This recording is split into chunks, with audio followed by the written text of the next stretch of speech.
अस्सलाम वालेकुम दोस्तों। फिर आपकी खिदमत में हाजिर हैं और आपको बताएंगे क्या क्या होने जा रहा है। जी राजा साहब।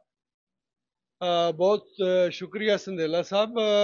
पाकिस्तान में बड़ी इंटरेस्टिंग डेवलपमेंट हो रही हैं। आज सुना है कि अदालत ने न्याजी साहब को तलब कर लिया है कि उनको पार्टी की जो उनकी जो चेयरमैनशिप है उसको हटाने के लिए।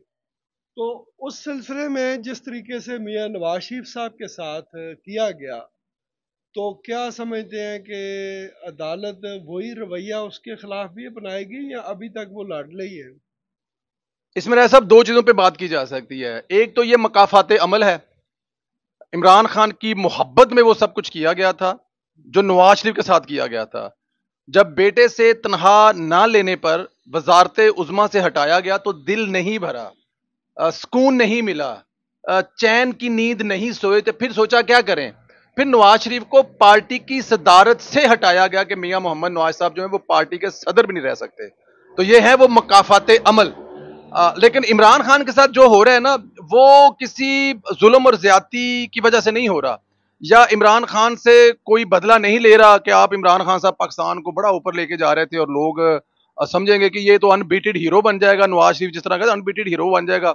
डॉलर यूरो जो भी चीजें थी, रेट थी, बाकी चीजें थी, वो इसलिए किया गया था कि इमरान खान को लाना था और इमरान खान की मोहब्बत में नवाज साहब किया गया था। लेकिन जो इमरान खान के साथ हो रहा है वो मुकाफाते अमल है और इमरान खान के अपने अमाल हैं। नहीं, इमरान खान अमाल ने नहीं, करतूत गए ना। जी करतूत कह लें, माल कह रहे हैं, जरा मैं जरा थोड़ी सी अपना उसको क्या कहते हैं कि मतलब आप समझ रहे हैं। आपके अल्फाज जो हैं वो जरा थोड़े से वो सख्त होते हैं और मेरे जरा थोड़े से होते हैं, लेकिन एक ही चीज है जो आप कह रहे हैं वो मुनासिब लफ्ज है कि इमरान खान के करतूत ऐसे हैं कि वो इस ओहदे पर रहने के काबिल नहीं है, इसलिए। लेकिन ये फिर भी कहूंगा मकाफात अमल है। इमरान खान साहब जो दूसरों के लिए सोचते रहे हैं, जो दूसरों के लिए करते हैं, आज उनके साथ ये सब कुछ हो रहा है। और 26 अक्टूबर को हेयरिंग होगी और एन मुमकिन है कि इमरान खान साहब एनी मोर पार्टी के चेयरमैन ना रहे। जाहिर है फिर उनकी मोहब्बत में उनको चाहने वाले फैन क्लब है, इमरान खान की पार्टी थोड़ी है। तो फैन क्लब को नया नया ओहदा दे के इमरान खान को अपने ऊपर बरकरार रख ले, लेकिन इमरान खान साहब फारग होने जा रहे हैं। राय साहब जरा मुझे आप भी ये बताएं कि सुनने में आ रहा है कि जद्दा में कोई बहुत बड़ी मुलाकातें हो रही हैं। किससे मुलाकातें हो रही हैं और उन मुलाकातों में क्या तय पा रहा है मियाँ साहब के दरमियान में और जिनसे मुलाकात हो रही है उनके दरमियान में। देखिए सनीला साहब, मैं अक्सर दो चीज़ों पे बात करता हूँ। एक तो जादू की छड़ी, और दूसरा मेरा हमेशा फोकस होता है कि रीजनल कनेक्टिविटी।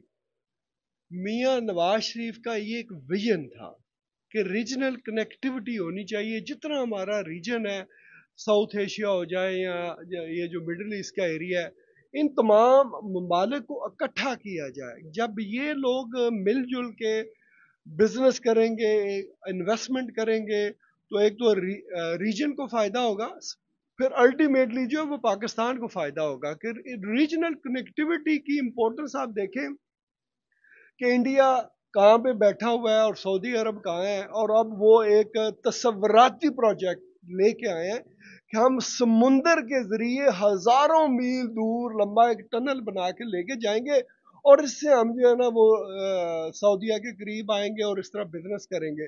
तो पाकिस्तान ये तस्वराती तस्वराती चीज़ें ऐसी होती हैं कि जो बस उसका तस्वर ही कर सकते हैं, वो मुमकिनात में से नहीं होती। मगर जो नवाज शरीफ का प्लान है कि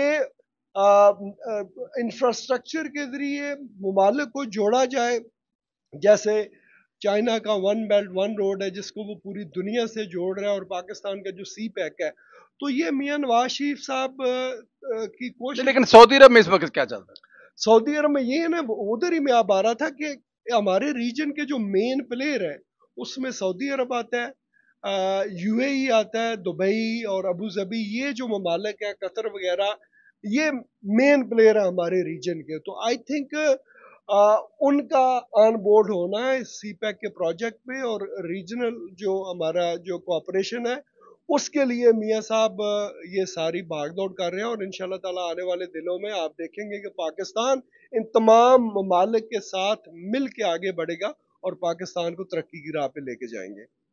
बिल्कुल ठीक कह रहे हैं राय साहब। राय साहब एक चीज और हैपन हुई है उस पर भी बात करते चले। मैं आपको बताऊं कि इस्लामाबाद में वो आपको याद है ना, जिससे बढ़ पूछा गया। गया प्रोग्राम तो उसने कहा प्रोग्राम तो बढ़ गया है। हाँ। वो जो बढ़ गया वाले हैं ना, वो मुरव्वत साहब आज इस्लामाबाद की अदालत में जो उन्होंने हरकत की है, एक्चुअली उनकी उस हरकत को देख के लगता है कि आने वाले दिनों में पाकिस्तान तहरीक इंसाफ के हर वर्कर की यही हालत होगी। आप देख रहे हैं आजकल कुछ वीडियो वायरल की जा रही हैं पाकिस्तान तहरीक इंसाफ के अकाउंट से, वो ये है कि छोटे स्कूल के बच्चों को 100-200 रुपया देकर किसी मियां मोहम्मद नवाज साहब की तस्वीर के ऊपर पथराव किए जा रहे हैं, या वो तस्वीरें फाड़ी जा रहे हैं, और वो बच्चों से पूछा जा रहा है तो वो कह रहे हैं जी हमें 200 रुपया एक तस्वीर फाड़ने का मिल रहा है। तो ये जो पीटीआई की हालत है, पीटीआई के वकीलों की हालत है, जो पीटीआई के मतलब तर्जमान है अमरवत साहब, इनकी इन हरकतों से लगता ये है कि जैसे जैसे मियां मोहम्मद नवाज साहब के आने के दिन करीब आ रहे हैं, वैसे वैसे इनकी ये जो तशद्दुद इनका अंदर है वो खुलकर बाहर आ रहा है। आपको पता है जब जमान पार्क में इमरान खान की गिरफ्तारी के लिए पुलिस गई थी, जो इनकी तरफ से किया गया था वो अब आहिस्ता आहिस्ता खुलकर दोबारा सामने आ रहा है। आने वाले दिनों में हमें मुरव्वत जैसे कई लोग नजर आएंगे। मैं आपसे दोस्तों से एक ही रिक्वेस्ट करूंगा, जिस तरह आप जा रहे होते हैं ना मस्जिद नमाज पढ़ने के लिए, या घर से निकलते हैं तो गली में दो चार आपके पीछे भौंकने वाले लग जाते हैं, इग्नोर करके आगे निकल जाएं, वो कुछ भी करते रहे, कुछ भी भौंकते रहे। तो इसी तरह अगर कोई यूथिया आपको देखे और वो उसकी हालत जो है वो है मुरव्वत वाली हो, तो उसको बेहतरीन तरीका है कि इग्नोर किया जाए, वरना फिर होगा क्या, उस यूथिया का गिरेबान होगा, वो नीचे लेटा होगा और ऊपर आपसे बैठकर डॉक्टर अफनान की तरह उनकी पिटाई कर रहे होंगे। तो बेहतर यह है कि इनको मुंह लगाने के बजाय सिर्फ इग्नोर किया जाए, ये इनकी ज़हनी हालत है, यही इनके लिए बेहतर होगा। इनके लिए जो पत्थर उठाने का आप वो तरद्दुद न करें। जी जी बिल्कुल ठीक है, अगर वो मतलब गली में जो भौंक रहा है उसको भौंकने दे, पत्थर उठाकर मारने का बिल्कुल कोई फायदा नहीं है। आपने उस पत्थर को भी तकलीफ देनी है, और एन मुमकिन है वो जो पत्थर किसी गंद में गिरेगा तो उस गंद से कुछ छींटे यहाँ पर गिरे। दोस्तों फिर आप लोगों से होगी बात, अपना ख्याल रखें, बहुत शुक्रिया। वो था जादू की जफ्फी, वो बड़ा मशहूर हुआ था। आजकल हम एक नई चीज सुन रहे हैं, वो राजा साहब ने निकाली हुई है, उनसे पूछते हैं कि ये जादू की छड़ी क्या है। अपने हर ट्वीट में हर वीलॉग में ये कहते हैं कि कुछ जादू की छड़ी है। इन्हीं से पूछते हैं कि जादू की छड़ी है क्या। जी राजा साहब, ये जादू की छड़ी क्या है जरा। बहुत शुक्रिया सनेला साहब। देखें, जब भी हम किसी टॉक शो में हम बात करते हैं तो अक्सर जो वहाँ पे लोग होते हैं पार्टिसिपेंट, तो वो हमेशा ये कहते हैं कि मियाँ साहब के पास कौन सी जादू की छड़ी है कि जिनसे आप उम्मीदें लगा के बैठे हैं कि वो आएंगे और मुल्क को ठीक कर लेंगे। तो अगले दिन मैं एक प्रोग्राम में बैठा हुआ था, तो मेरे से भी ये सवाल हुआ, तो मैंने कहा हाँ, मियाँ नवाज शरीफ के पास वो जादू की छड़ी है। वो ये छड़ी लेके आए थे 2013 में, जब पाकिस्तान अंधेरों में डूबा हुआ था और 22-22 घंटे की लोड शेडिंग होती थी, और वो उसी जादू की छड़ी से ही मियाँ साहब ने वो लोड शेडिंग जीरो पे की। और फिर जब मियाँ साहब 2013 में आए तो पाकिस्तान, आपको पता है कि पाकिस्तान के कोने कोने में रोज़ाना धमाके होते थे, 10-12 धमाके एक रूटीन की बात थी। तो जब मियाँ नवाज शरीफ साहब आए तो वो दहशत गर्दी को जीरो पे लेके आए, और वो दहशत गर्दी भी उन्होंने उसी जादू की छड़ी से ख़त्म की। वो पाकिस्तान जिसकी इकानमी उस वक्त डूबी हुई थी 2013 में, उसी जादू की छड़ी से मियाँ नवाज शरीफ साहब पाकिस्तान के रिजर्व 24 बिलियन डॉलर तक लेके गए। उसी जादू की छड़ी से मियाँ नवाज शरीफ साहब एक गेम चेंजर प्रोजेक्ट, जिसको हम सी पैक कहते हैं, वो लेके आए, जिससे उनके पास एक प्रोग्राम था, एक विजन था कि मैंने पूरे रीजन को जोड़ना है। रीजनल कनेक्टिविटी का प्रोग्राम लेके आए थे। वो सारी चीज़ें जो उसी जादू की छड़ी से जो है उन्होंने करके दिखाए। और फिर आपको पता है पाकिस्तान का स्टॉक जो है, स्टॉक एक्सचेंज 18-20 हज़ार पॉइंट पे था। तो उसी जादू की छड़ी से मियाँ साहब उसको 54,000 पॉइंट्स पे लेके गए। तो ये जादू की छड़ी से मियाँ साहब ने बहुत सारे मिरेकल किए हैं, और हर दफा उन्होंने किए हैं।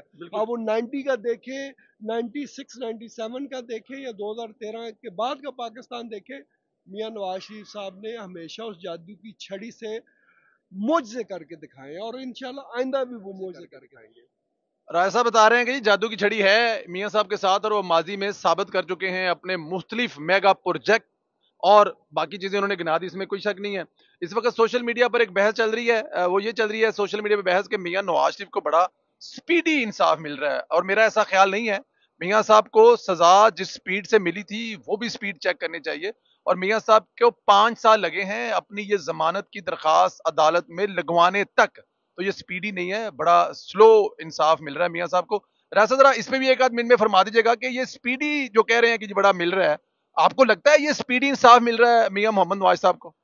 देखिए, ये तो हम सब की बदकिस्मती है। मैं समझता हूँ एज ए पाकिस्तानी के एक ऐसा इंसान जो 3 दफ़ा का वजीर आजम रहा, उसको हमने बदनाम करते करते मुल्क को बदनाम कर दिया। हमने दुनिया को एक मैसेज दिया कि पाकिस्तानी जो है वो चोर डाकू कौम है। वो लोग जो इस तरह के एक्सपेरिमेंट करते हैं, काश कि वो सोचें कि वो नवाज शरीफ को डैमेज नहीं कर रहे, वो पूरे पाकिस्तान को डैमेज कर रहे हैं। जब आप इस तरह का जो है ना एक लोगों में एक परसेप्शन जो है वो दुनिया भर में दे दें कि पाकिस्तानी चोर डाकू है, इनके साथ बिजनेस नहीं करना, ये बड़े फ्रॉडी है, ये वो, तो ये इस तरह के जुल्म किए गए और एक उसी तरह की जुल्म की दास्तान जो मियाँ साहब के साथ की गई, एक फेक किस्म के केसेस बनाए गए, जज भी मान गए, बाजवा साहब, फैज साहब, सब ने किसी न किसी तरीके से उसको एडमिट किया जी कि हमने जुल्म किया। तो अब बजाय इसके कि हम शर्मिंदा हों और उस इंसान से माफ़ी मांगे कि हमने आपके साथ जुल्म किया, जब हम इस तरह की बातें करते हैं कि उनको स्पीडी इंसाफ मिल रहा है, तो हमें कुछ खुदा का खौफ करना चाहिए कि 5 साल जो है हमने उसकी करेक्टर असैसिनेशन की, उसको भी खराब किया और उससे ज्यादा हमने मुल्क को खराब किया। मुल्क आई को थिंक खराब किया। ये मेरा तजर्बा। ख्याल में ये बिल्कुल ठीक है राय साहब कि हमें माफी मांगनी चाहिए, बल्कि उस निजाम को माफी मांगनी चाहिए, बल्कि उस पूरे सिस्टम को माफी मांगनी चाहिए जिसने न सिर्फ नवाज शरीफ का नुकसान किया, नवाज शरीफ की फैमिली का नुकसान किया, बहुत बड़ा अजीम सनहा हुआ उसमें। मियाँ साहब की वालदा साहबा ना रही जो कि बहुत प्यार करती थी, मियाँ साहब की वाइफ ना रही, उनकी बेगम ना रही जिनसे वो बहुत प्यार करते थे। नुकसान, असल नुकसान इस मुल्क की 26 करोड़ अवाम का हुआ है। और ये बात अब अगर समझ आ गई है, सिस्टम को समझ आ गई है, सबको समझ आ गई है, तो मेरे ख्याल में ट्विटर पर लिखने वालों को भी समझ आ जानी है। ख्याल रखें, आपको गाहे बगाहे अपडेट करते रहेंगे। बहुत शुक्रिया दोस्तों, खुदा हाफिज।